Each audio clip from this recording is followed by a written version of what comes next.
Macron to find a way to end it. Macron will discuss the matter with the European Commission President on Thursday. Farmers used tractors to block key roadways outside Paris on Tuesday. They're protesting cheap imports, low wages, government policies, growing prices, falling wages, pretty much everything. CNA's Melissa Bell. Well, this report is not far from the French capital.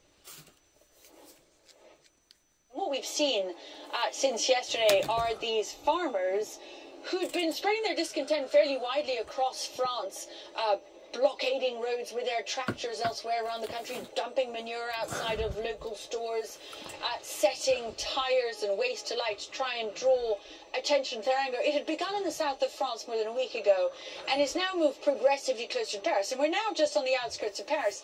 Their plan is to stay until they get what they want from the government. Now, what they're complaining about are a combination of higher production costs as a result of the EU subsidy system and government efforts to bring down food inflation for people, coupled with an extraordinary amount of red tape, they say, that makes it simply impossible for them to do their job. For instance, what French farmers say is that it takes them an entire day each week just to fill out the paperwork that they need in order to get their subsidies from the Common Agricultural Policy. So it's a number of different issues that they say have driven them to this, to trying to put a stranglehold around the French capital in order to bring it to a halt. It is a siege that they're threatening.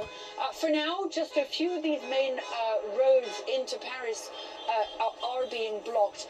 Their threat, though, is that this will get greater. Now, as you can see, well, just behind me, where they've had set up a little while ago a big screen, they were listening to Gabriel Attal, the French Prime Minister, make a series of announcements to the French Parliament. For now, I have to say, it was a fairly broad speech, very fiery. He's new in his job, he's very young, and it was his job to try and show that he was determined to change the way the French state worked. In terms of specifics for farmers, it was fairly short on those, but we expect more measures to be announced today.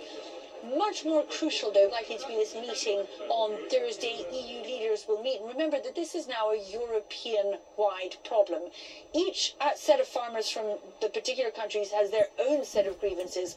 But altogether, European-wide, farmers are feeling the brunt of European regulations that are making their jobs harder, European attempts to import cheap food, both grain and meat and milk, from outside the European Union, where they say the measures, the requests, the demands some good-looking tractors are far less stringent. So there's an injustice, they say, at the heart of the system that they are no longer willing to tolerate. And they say, very much like you'll remember the Yellow Vest protests of a few years ago here in France, they were kicked off by that straw that broke the camel's back. It was a rise in fuel taxes. Similarly, the drop really here that caused all of this to explode here in France was the announcement that there would no longer be subsidies on the crucial diesel that many of these farmers use to run their farms. So all of this combined now, a major headache for the French government, and not only for European governments and for Brussels by the time they meet on Thursday, trying to figure out how they can bring this sort of disruption to an end. My God. Washington has fired a diplomatic warning shot after an opposition candidate in Venezuela was disqualified from running for president. The US has sanctioned just one state-owned company, but warns the lucrative oil and gas sector could be sanctioned by April. All this comes after an agreement between the Venezuelan government and the opposition is now appearing to unravel. And the US, actually last year, lifted sanctions on the promise that there would be free and fair elections in Venezuela for president. Details now from F.F.A. I ain't concerned about that right now. Venezuela's got their problem.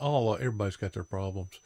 But to see what they're doing over in France, causing disturbances like that, wow. That's kind of like what went on a couple of years ago over there, the port going into Canada. Whenever they decided they was going to stop that port over something. I don't know what it was about. You know, people need to understand that there's limitations in protesting. Protesting does not mean to get out here and tear up stuff, disrupt the public pertaining to everyday life. Protesting don't mean to vandalize things and to cause harm and hurt to people's lives. That's not protesting. moving.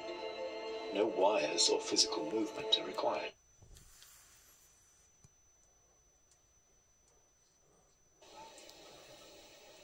That's basic. Well, I mean, you know, Trump lives in an alternate reality. I mean, let's be real. I mean, he's devoid of fact because you go from being a protester to being a vigilante. And there ain't really no fine line. I mean, anytime you go to tearing up stuff and causing disruptions like that, you're using vigilante tactics and trying to get your message across.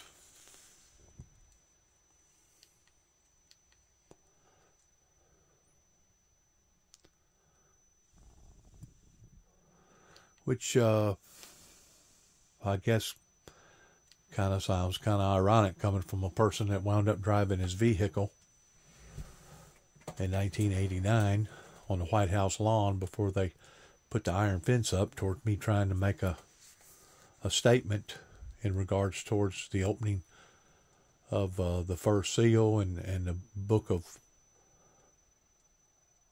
Revelations and Daniel pertaining to the King James Version.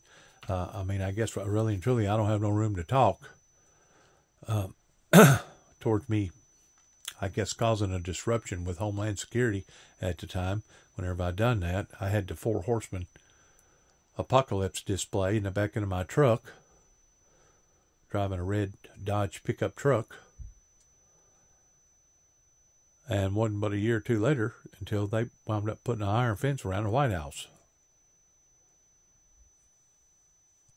A lot of stuff has changed in 30 plus years, and it's still changing. It's constantly changing. Good luck to all of us. Shalom. God help us all.